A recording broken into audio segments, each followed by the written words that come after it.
महावीर शासन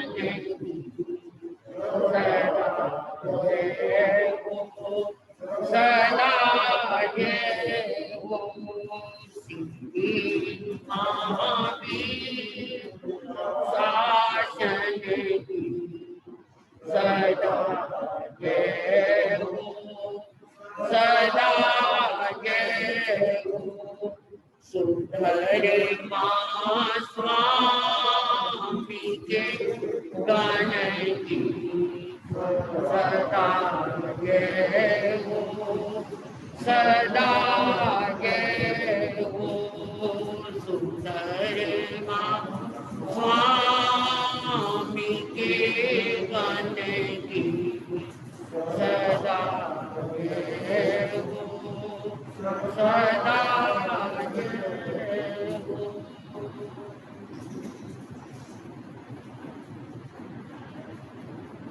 मुझे आचार्य भगवान गुरुदेव के चरणों में वंदन करते हुए ऐसे जैन सभा पश्चिम बिहार के तत्वाधान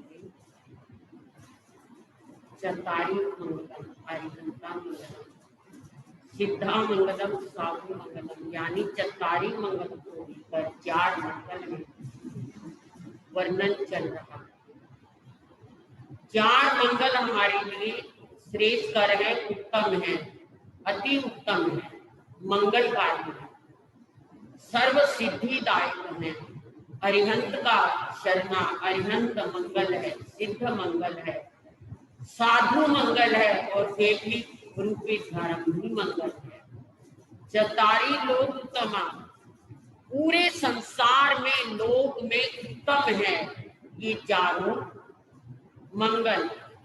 चरतारी लोक उत्तमा अरिहंता लोक अरिहंत लोक मंत्र पूरे लोक में उत्तम है। सिद्धा लोक उत्तमा सिद्ध भगवान भी पूरे लोक में उत्तम है। साधु लोकोत्तमा साधु भी पूरे लोक में उत्तम है और केवल कृष्ण धर्म भी पूरे लोक में उत्तम है। क्यों कहा ऐसा? मंगल जिसके साथ कोई अमंगल ना हो, उत्तम जिसके साथ कुछ भी निकृष्ट ना हो, उत्तम सर्वोत्तम सबसे उत्तम जो है अगर कोई है तो वो धर्म है।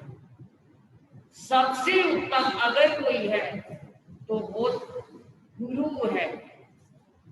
सबसे उत्तम अगर कोई है तो वो सिद्ध भगवंत है। सबसे उत्तम अगर कोई है तो वो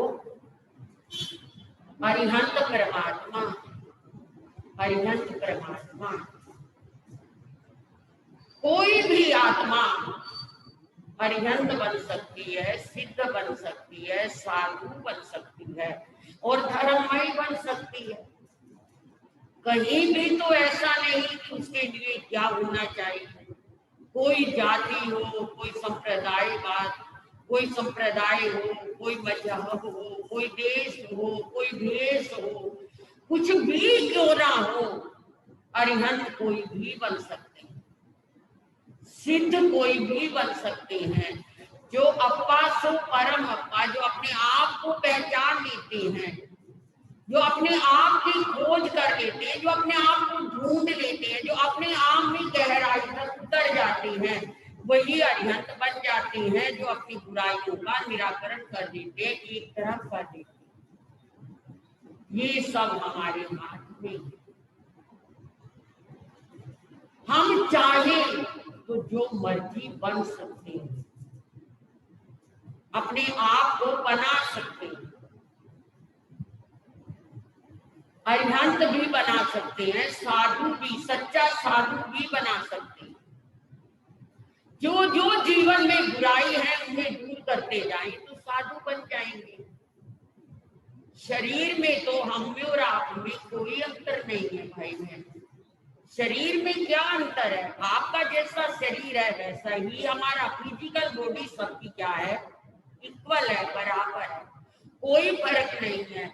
हाँ, फर्क है केवल इसमें रही हुई विचारधारा का। वो विचारधारा, वो मन, वो भावना कितनी शुद्ध है, कितनी पवित्र, वो किसमें भी हो सकती है, इसी में भी हो सकती है। अष्टांग सूत्र में मैंने 4 प्रकार के घड़ों को एक बार पढ़ा था। उसमें आया था कि घड़े 4 प्रकार के होते हैं। एक घड़ा वो होता है जिसमें अमृत भरा होता है पर उसका ढक्कन जहर का होता है। एक घड़ा वो होता है जिसमें जहर भरा होता है पर उसका ढक्कन अमृत का होता है। एक घड़ा वो होता है जिसके अंदर अमृत भरा होता है और उसका ढक्कन भी अमृत का होता है। और एक घड़ा वो होता है जिसके अंदर जहर भरा हो और जिसका ढक्कन भी जहर का। 4 घड़े हो गए। ऐसे 4 घड़ों जैसे 4 इंसान होते हैं, 4 प्रकार के इंसान होते हैं। एक वो इंसान है जिसका मन बहुत पवित्र है, अमृत की तरह से एकदम स्वच्छ है, निर्मल है। और जब पवित्र मन हो गया तो भगवान में और इंसान में कोई अंतर नहीं रहता। कबीरा मन निर्मल भया जैसे गंगा नीर। कबीरा मन निर्मल भया जैसे गंगा नीर। पीछे पीछे हरि फिरे कहत कबीर कबीर। कि जब मन निर्मल हो जाता है, गंगा की तरह पवित्र हो जाता है, तो भगवान ढूंढते हुए चले आते हैं। कहाँ है भगत, कहाँ है भगत? जब मन पवित्र हो जाता है, जिसका मन चंगा उसकी कटोती में गंगा, वो मन भरा है, मन पवित्र हो गया। कई लोगों को आपने सुना होगा, मैंने भी सुना है, बहुत अच्छी ज्योतिषी उन्हें आती है और वो बहुत अच्छे ज्योतिष के जानकार है, बहुत अच्छी ज्योतिष। पर क्या, जब जाओ तो 10 गाने पल्ले डाल दे। आपने सुना देखा होगा, ऐसा नहीं सुना? मैंने सुना है कि बाद में उन्हें पत्री दिखाने जाओ, पहले तो क्या है 10 बुरी बुरी बातें सुना देंगे, पर वो जो कहेंगे वो बिल्कुल अचूक होगा। जो उन्होंने देखा वो बिल्कुल 16 नहीं होगा। तो लोग गाली भी सुनते हैं और चले भी जाते। और कई डॉक्टर भी ऐसे होते हैं, डॉक्टर 2-4 भला बुरा सुनाते और फिर जाकर क्या करते हैं, तसल्ली से मरीज को देखते हैं और देख करके उसका इलाज कर देते हैं। और उसका इलाज क्या हो जाता है, कारगर हो जाता है।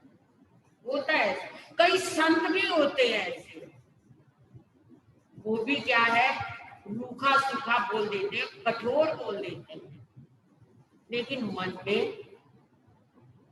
में कुछ नहीं होता।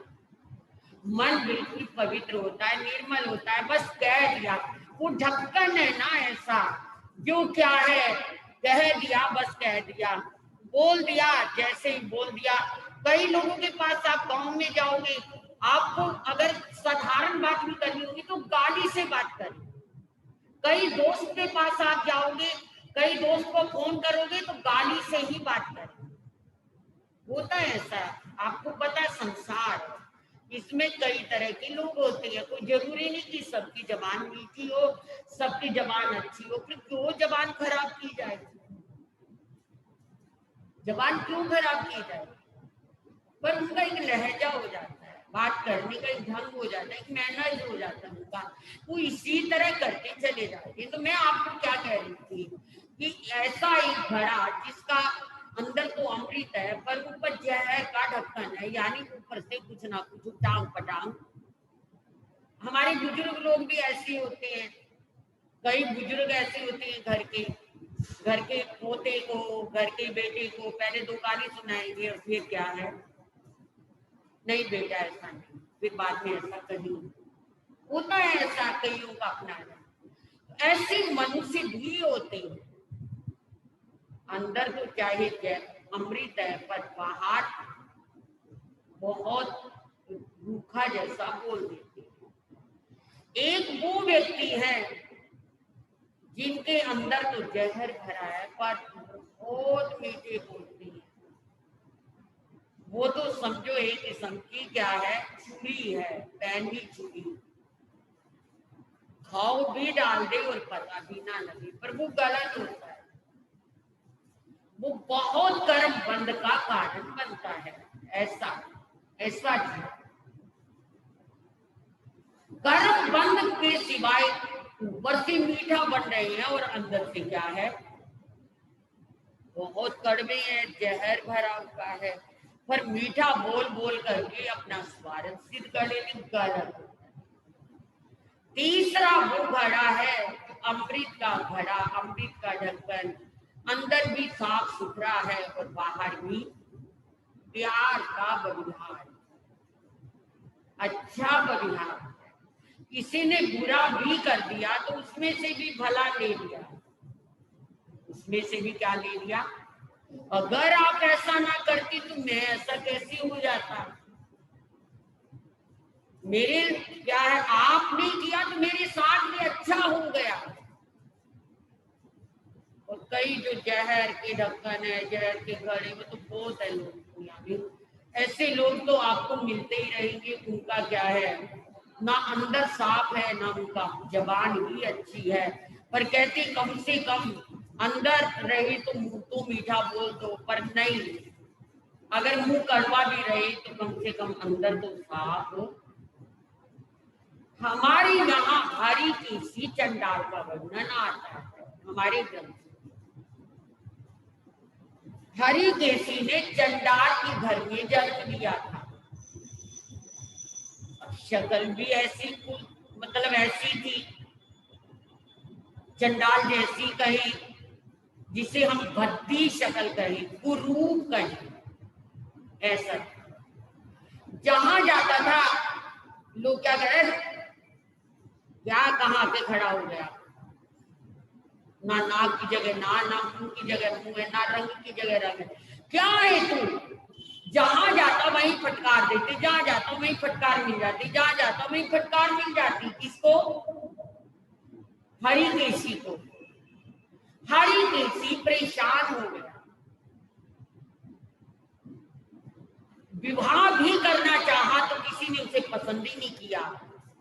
चल हफ्सी साथ, कौन विवाह करेगा तेरे साथ में, बिल्कुल हफ्सी है तू। एक दिन हरि केसी इतना तंग आ गया, इतना तंग आ गया अपने आप से कि मैं जहां जाता हूं लोग मुझे दुत्कार देते हैं, लोग क्या मेरा अपमान कर देते हैं, मेरी बेइज्जती कर देते हैं, क्या करना जी कर दिए, इससे तो मरना ही भला। निराशा, निराशा। हरि केसी मरने निकल गए। उत्तराध्ययन सूत्र में एक अध्याय है हरि केसी अध्याय। अब जब वो मरने के लिए निकल पड़ा तो एक पहाड़ पर चढ़ गया, ऊंचे पहाड़ पर, कि मैं वहां से छलांग लगाकर गिरकर मर जाऊंगा। जैसे वो पहाड़ पर चढ़ा और छलांग लगाने के लिए एकदम प्रिपेयर था, तैयारी था, कि पीछे एक संत महात्मा ध्यान लगाकर खड़े थे। उन्होंने देखा कि ये मरने को तैयार है, जैसे वो गिरने लगा कि उन्होंने उसे क्या कर दिया, थाम लिया। अरे भैया ये क्या कर रहे हो भाई, ये क्या कर रहे हो, क्यों मरने जा रहे हो, छोड़ दो मुझे, इसने पकड़ा है, मैं नहीं जीना चाहता। क्या हुआ, क्या हुआ, कह दिया ना मैं नहीं जीना चाहता। जहां जाता हूँ लोग मेरी बेइज्जती करते, मेरा अपमान करते, मुझे दुत्कार देते हैं। क्या करना, मेरा जीवन बोझ बन गया, मेरे लिए भी बोझ बन गया, दूसरों के लिए भी बोझ बन गया। भैया मुझे मरने दो, कौन हो तुम, मुझे मत बचाओ, मैं मरना चाहता हूँ। नहीं, संत ने उसे घसीटा और एक जगह उसे बिठा दिया, बैठ। जब देखा तो संत है। ओहो भैया, मरने से क्या हल होगा, अब तो घबरा कर कहती हूँ कि मर जाएंगे। साईं कह रहा है अब तो घबरा कर कहते हो कि मर जाएंगे, अगर मरकर भी चैन नहीं मिला तो फिर किधर जाएंगे? बोलो, घबरा रही हूँ ना, अब घबरा कर कह रही हूँ मर जाऊं, और मरकर भी चैन नहीं मिला, फिर कहाँ जाएगा? मरा नहीं करते। इसी भी बात का हल मरना नहीं होता, जीवन मिला है, जीने के लिए मिला है, मरने के लिए थोड़ा ही मिला। जब मौत आएगी आ जाएगी, वो तो आनी है, आ जाएगी, लेकिन जानबूझकर क्यों मर रहे हो? अरे महाराज क्या करूं, जहां जाता हूँ लोग कुछ काट देते। मेरे को देख रहे हो ना आप, कितना बदसूरत हूं मैं, कितना बद शक्ल हूं मैं इस अपमान की घूंट को पीते पीते तंग आ चुका हूँ। मुझे मरने दो ना महात्मा जी। नहीं नहीं, बिल्कुल नहीं, चेहरे से कोई भला बुरा नहीं होता। इसी यानी बदसूरती में, जो तू अपने आप को बदसूरत कह रहा है, इसी में तू ऐसा काम कर, ऐसा काम कर, इतना अच्छा काम कर कि इस क्या है बदसूरती को हटा दे। अच्छा काम करेगा तो क्या है, शक्ल सूरत को कोई नहीं पूछता। सीरत नहीं है जिसमें वो सूरत फजूल है। क्या कहते हैं शायद, सीरत नहीं है जिसमें वो सूरत फजूल है, जिस गुल में बू नहीं वो कागज का फूल है। क्या करना है ऐसी सूरत का अगर उसमें इंसानियत नहीं? ऐसी सूरत का क्या करना? सीरत नहीं है जिसमें, ऐसी सूरत को क्या करना? उर्दू का शब्द है ना सीरत, सीरत का मतलब कोई ना कोई गुण, उपलब्धि, कुछ ना कुछ ऐसा अगर है फिर तो ठीक है, नहीं तो उस सूरत का कोई सुर्खो सफेद मिट्टी की मूरत हुई तो क्या? अगर गुण नहीं है तो ऐसी सूरत का क्या करना होता है? ले सुन धर्म ज्ञान में, आज से साधु बन जा, भगवान को अपना जीवन अर्पण कर। जीवन का मैंने सौंप दिया, सब भार तुम्हारे हाथों में, सब भार तुम्हारे हाथों में, अब जीत तुम्हारे हाथों में, और हार तुम्हारे हाथों में, और हार तुम्हारे हाथों में।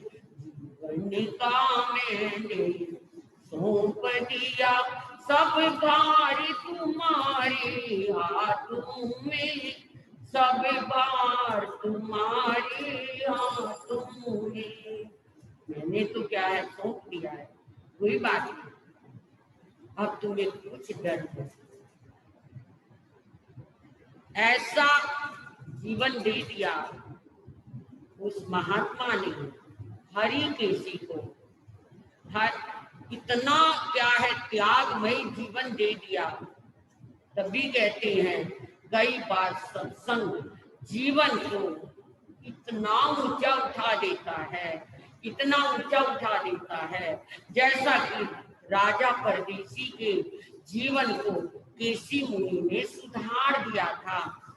संतों का सत्संग जगत से तारेगा, भागेगा जो दूर जन्म को हारेगा। संतों का सत्संग जगत से तारेगा, भागेगा जो दूर जन्म को हारेगा। पता नहीं लगता कब कौन सा सत्संग जीवन पर असर कर जाए और वो सत्संग जीवन को कहां से कहां तक पहुंचा दे। हरिकेशी चाहे बदसूरत था, मगर इतनी करनी करी, सूत्र बताते हैं कि बड़े बड़े यक्ष उसके चरणों के दास बन गए। एक दिन राजा की एक अति सुंदरी कन्या अपनी सखियों से खेलने आई। वो आंख में चोनी खेलते खेलते किसी पिल्लर को पकड़ा हुआ था, तो उसने मुनि हरिकेशी को पकड़ लिया। वो तो ध्यान में थे उस राजकुमारी, और सब लड़कियां चिढ़ाने लगी, अब ये तेरा पति बन गया, अब ये तेरा पति बन गया, अब ये तेरा पति बन गया। और उसने कहा है ये कोई बदसूरत मेरा पति। जब ऐसा कहा तो यक्ष ने उस लड़की को ओंधी कर दिया, और क्या है उल्टियां हो गई, और क्या है बहुत मतलब शरीर बड़ा अनाप शनाप हो गया। अब सब लड़कियां भागी गई, राजा को बताया, राजा रानी आए, उन्होंने हरिकेशी को बहुत वंदन नमन किया। तो यक्ष ने कहा या तो अपनी कन्या का विवाह इनके साथ कर दो, नहीं तो तुम्हारी कन्या बिल्कुल ठीक नहीं हो। राजा ने कहा कोई बात नहीं, कन्या जीवित रहे। रानी ने भी कहा अपनी बेटी का मुंह तो देख लूंगी, चलो क्या है विवाह कर देते हैं। जब विवाह करने को तैयार हुए तो एकदम ध्यान खोला हरिकेशी ने और कहने लगा नहीं, मैं सन्यासी बन चुका हूँ, मैं तो साधु बन चुका हूँ, संसार की सभी स्त्रियां मेरी माताएं बहनी है, मैंने विवाह नहीं करना। महाराज हमने तो आपको अर्पण कर दिया है अपनी बेटी को, नहीं मैंने विवाह नहीं करना। राजा सोचने लगा क्या करूं, मैंने तो अपनी बेटी को मुनि को देने का निर्णय कर लिया, अब क्या बने कैसे बने। कहती हैं सोच सोचकर मंत्रियों ने वजीरों ने निर्णय किया कि मुनि और जो राज पंडित होता है वो एक ही बात होती है, एक मुनि और राज पंडित, राजा का पंडित। चलो जो राजा का पंडित है ना, हम अब इस कन्या का विवाह उसके साथ विवाह कर दिया, मतलब विवाह तैयारी हो गई। अब जब विवाह की तैयारी हो गई, विवाह भी हो गया। अब विवाह के बाद क्या कर रहे थे कि पूरी जो जितनी ब्राह्मण जाति थी सबको क्या राज पंडित ने विवाह की खुशी में क्या दिया, भोज दिया। भोज समझ गए, प्रीति भोज कहो, निमंत्रण कहो खाने का। तो अब दावत दी, जब दावत दी तो सब लोग खाने के लिए, पंडित लोग आ रहे हैं, इधर हरिकेशी भी उसका पारना था व्रत का, बेले का जो भी था तेले का, तो वो पारना लेने के लिए वो भी निकला और वहीं आ गया जहां वो भोज चल रहा था। जैसे ही वो आगे बढ़ा कि जितने वहां पर वो थे ब्राह्मण कुमार थे, युवक थे, सबने चिल्लाना शुरू कर दिया, अरे कौन आ गया बदसूरत, निकालो इसे, निकालो इसे, से यहाँ खाना मिलेगा, कोई खाना नहीं मिलेगा इसे, भगा दो यहाँ से। नहीं भागता तो ये डंडे पड़े, डंडों से और क्या लाते गुटों से मारो मारो इसे, भगाओ भगाओ यहाँ से, भगाओ भगाओ। अब कोई लात मारा, कोई मुक्का मारा, कोई डंडे मारने लगा। किसको किसको? हरिकेशी मुनि को। अब जैसे ही ऐसा हरिकेशी मुनि कुछ नहीं बोले, वो तो अपने समता में लीन रहे, उनके चरणों के दास यक्ष थे। अब यक्ष प्रकट हो गया और यक्ष ने सारे ब्राह्मण कुमारों को क्या कर दिया, उल्टी उल्टी मतलब बांध दिया, सिर पकड़ करके जैसे पीछे की तरफ बांध दिया, हाथ पांव को कस दिया, उल्टियां आने लगी, बुरे हाल हो गए, हाहाकार मच गया, ये क्या हो गया क्या हो गया। जब क्या है ये बात पंडित को, राज पंडित को और उसकी पत्नी जो राजकुमारी थी उसे पता लगा, वो दौड़े हुए आए कि क्या अनर्थ हो गया। कैसा अनर्थ हो गया, जरा जाकर तो देखे, पता तो लगे कि क्या अनर्थ हो गया। आए तो उन्होंने देखा कि सब जितने ब्राह्मण कुमार है सब उल्टे सीधे पड़े हैं, मुंह से उल्टियां गिर रही हैं, चेहरा बड़ा बहुत तरह से हो गया है और शरीर मतलब बोला ही नहीं जा रहा, सब क्या। ऐसा हाल जब देखा तो राजकुमारी ने कहा ये क्या हो गया। राज पंडित ने कहा कैसे, क्या हुआ, क्यों हुआ, क्या हुआ। खोजबीन की तो आखिर में क्या है, राज पंडित को और उसको राजकुमारी को कि इसने किया है, इसने किया है। ये जो मुनि है ना खड़ा हुआ, ये क्या है, इसने इनको सबके साथ ऐसा हो। राजकुमारी ने कहा ये क्या कर दिया तुम लोगों ने। अरे ये तो महामुनि है, महात्यागी है, महान आत्मा है, आपने इनकी अधीने कर दी। बड़े बड़े देव इनके तो चरणों में हैं। ये तो ऐसे त्यागी महामुनि है। सुनो, मेरा विवाह इनके साथ होना था, मेरे माँ बाप ने इनसे खूब विनती की कि मेरी कन्या को स्वीकारो, हमारी राजकन्या को। ये इतने त्यागी मुनि, इन्होंने कहा नहीं, मैं महात्मा हूं, मैंने कोई कन्या बनना नहीं चाहिए। तब जाकर मेरा विवाह राज पंडित से हुआ है, माफी मांगो इनसे।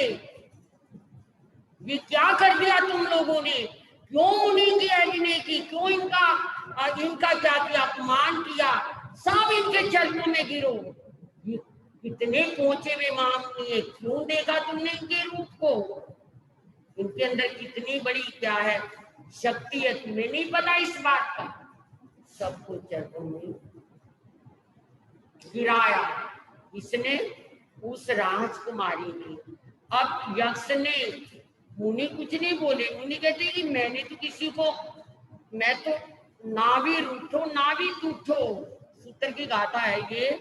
मुनि जो होते हैं ना भी रूठो ना भी टूटो, ना वो किसी से रुष्ट होते हैं ना वो किसी से तुष्ट होते हैं, वो तो सामान्य ही रहते हैं। मैंने किसी को कोई क्या है बख्शीश नहीं दी है, मैंने कभी किसी को क्या है बुरा भला नहीं सोचा, मैंने किसी के लिए, मेरे लिए तो सब जीवों को का कल्याण करने की भावना रहती है। अब राक्षस ने क्या है, जो यक्ष उनके अधीन थे, उन्होंने कहा कि इन्होंने मुनि का अपमान किया था, ये हमने किया है। मुनि ने कुछ भी नहीं किया। कहने का मतलब समय आया, हरिकेशी मुनि ने कर्मों का क्या है जाल काट डाला और क्या है मोक्ष अधिकारी हो गए। मेरा मतलब कहने का, मैं आपको क्या कह रही थी कि ज्योति नहीं देखती कि ये लोहे का दिया है या मिट्टी का है या सोने का है या चांदी का, जिसमें तेल डल गया, घी डल गया, वो तो क्या है ज्योति प्रकट हो जाती, जल जाती, प्रकाश कर देती है। उसे कोई मतलब नहीं कि ये दिया कौन सा है। ऐसे ही आत्मा की शक्ति, कोई भी व्यक्ति हो, कोई जाति संप्रदाय का सवाल नहीं, अगर कोई करना चाहे तो वो व्यक्ति किसी भी जाति का, मजहब का, देश का, भेष का हो, उसी को ही क्या है साधना प्राप्त हो जाती। लेकिन करने वाला होना चाहिए। साधु तेरे साधन करने वाला कोई, साधु तेरे साधन करने वाला कोई, भगत तेरे भक्ति करने वाला कोई, भगत तेरे भक्ति करने वाला कोई। मंदिर गुरुद्वारों में सबको ही जाते हैं, मंदिर गुरुद्वारों में सब कोई जाते हैं, मन के मंदिर में पूजा करने वाला कोई कोई, मन के मंदिर में पूजा करने वाला कोई कोई। बहुत कम लोग होते हैं। इधर मंदिर इधर मस्जिद, इधर मंदिर इधर मस्जिद, इधर गुरुघर इधर गिरजा, इधर मंदिर इधर मस्जिद, इधर गुरुघर इधर गिरजा, इधर गिरजा उधर गिरजा। ये सारे घर उसी के हैं, जहां मर्जी वहां गिरजा। गिरजा किसको कहते हैं? चर्च को। चर्च को क्या कहते हैं? गिरजा। गिरजा का मतलब लग जा, गिरजा। क्या कहा कि मंदिर भी है मस्जिद भी है, इधर मंदिर इधर मस्जिद, इधर गुरुद्वारा भी है और इधर गिरजा भी है। भाई तू गिर तो सही, ये सारे घर उसी के हैं, जहां मर्जी वहां गिरजा। लग तो सही, जब तू गिर जाएगा तो तुझे मिल ही जाएगा। बात तो गिरने की है कि गिरा ही नहीं जाता, गिरा ही नहीं जाता। बात तो क्या है? गिरने की है। मुझे एक बात फिर याद आ गई, साकी शराब पीने दो मस्जिद में बैठकर, साकी शराब पीने दो मस्जिद में बैठकर, या वो जगह बता जहां खुदा नहीं है। क्या कहा? या वो जगह बता जहां खुदा नहीं है। होगा कोई पगला या कोई ऐसा ही पागल खाना ही कहेंगे, जिसे बैठा होगा मस्जिद के पोडियम पर, शराब पी रहा होगा, किसी ने कहा अरे तेरे को यही जगह मिली पीने के लिए, चल यहाँ से। पागल कहीं का पी तो रहा था पर वो ज्ञान नहीं था। उसने उसको कहा भाई क्या कह रहा है? मैं ये कह रहा हूं कि तुझे यही मिली क्या जगह पीने के लिए? कहाँ पी रहा? उठ जा तू यहाँ से, चल यहाँ से। अब उस पीने वाले ने कहा भैया कहाँ जाऊं ये तू बता दे, जगह थोड़ी है और मर जा कहीं जाकर। अरे भाई जहां जाऊंगा खुदा तो वही देखेगा। अकेले मस्जिद में थोड़ा ही खुदा होता है, अकेले मंदिर में थोड़ा ही भगवान होता है, अकेले क्या है किसी धर्म स्थान में थोड़ा ही परमात्मा तो सब जगह है, कोई जगह भी ऐसी नहीं है।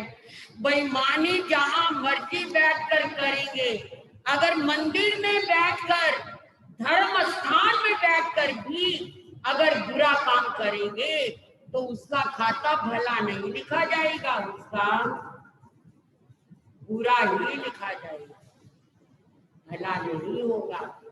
अगर भला काम मैं खाने में बैठकर भी करेंगे, शराबालय या गलत जगह, भला काम, बहुत भला काम अगर वहां बैठकर भी करेंगे तो उसका खाता भला ही लिखा जाएगा, बुरा नहीं लिखा जाएगा।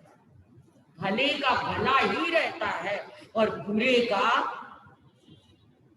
बुरा ही रहता है। तो ना कपड़ों से, ये थोड़ा ही है कि मैंने ये कपड़े डाल लिए 7 बीघे और क्या है बहुत अपना वेश ऐसा बना लिया और बहुत अच्छी बातें भी कर ली, और अंदर अगर बढ़िया नहीं है, अच्छा नहीं है, तो क्या मैं परमात्मा को पा सकती हूँ या मुझे कोई साधना हो सकती है या मेरा कोई कल्याण हो सकता है? कभी नहीं। देश से जाति से कोई संबंध नहीं है साधना का। जैसे विद्या कहीं भी किसी को भी हो सकती है, विद्या को कोई भी पा सकता है, बहते हुए पानी को कोई भी पी सकता है, कोई मनाही, कोई रुकावट नहीं है। प्रकृति के फलों को कोई भी खा सकता है, वो किसी के लिए अलग से नहीं, पर्टिकुलर किसी के लिए नहीं, वो तो सबके लिए है, सबके लिए। तरवर सरवर संत जन जोते बरसे मेघ, मेघ के पानी में कोई भी नहा सकता है, चाहे कोई झुग्गी झोपड़ी वाला हो और चाहे कोई सद मंजिले भवन वाला हो, कोई भी नहा सकता है। बरसात तो सबके लिए होती है, बादल सबके लिए होते हैं, धूप सबके लिए होती है, पर्टिकुलर किसी के लिए नहीं होती। ऐसे ही साधना भी सबके लिए होती है, इसीलिए उसे उत्तम कहा। उसके लिए क्या है, निकृष्ट वाली कोई बात ही नहीं है, उत्तम ही उत्तम है। अरिहंत सिद्ध साधु, मगर साधु कैसा हो, हरि किसी की तरह। धर्म उत्तम है, मंगल है, अरिहंत मंगल, सिद्ध मंगल, साधु मंगल, केवली परूपी धर्म मंगल, ये सब मंगल है। अरिहंत शरण है, सिद्ध शरण है, कहीं जो कहीं शरण जिसको नहीं मिलता उसको कहाँ मिलता है, धर्म में आकर शरण मिलता है। जो कहीं नहीं, जिसे आनंद सुख मिलता उसे धर्म में मिलता है। कैसे मिलता है, कल आपके सामने प्रसंग आएगा, आप सब सुनोगे। समय आपका हो गया, समय तो झट से आ जाता है। आप सब लोगों ने बड़े प्यार से सुना है, बहुत बहुत धन्यवाद है सभी को, बहुत बहुत मंगल कामना, बहुत बहुत आशीर्वाद है प्रभु का, मेरा क्या प्रभु का। सबको सब सुख मिले, सबको शांति आनंद मंगल मिले। इन्हीं शब्दों के साथ बोलिए भगवान महावीर, संसार के सभी महापुरुषों, श्री चतारी मंगलम, हरिहंता मंगलम, सिद्धा मंगलम, साहु मंगलम, केवली कणतमो मंगलम, चतारी लुत्मा, हरिहंता लुत्मा, सिद्धा लुत्मा, साहु लुत्मा, केवली कणतमो लुत्मो, चतारी शरणम अरिहंते शरणम, सिद्धे शरणम, साहु शरणम, केवली कनतम धामम शरणम। ये चार शरण दुख हरण जगत में और कोई होगा जो अवत्राणी करे, उससे गाया जरे अमर पद होगा, उससे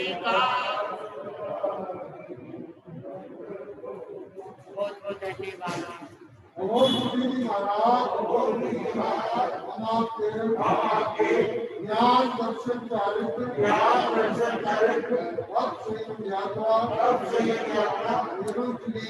एवं शरीर की सुख साता पूछते हैं और आपके स्वास्थ्य की शुभ मंगल कामना करते हैं।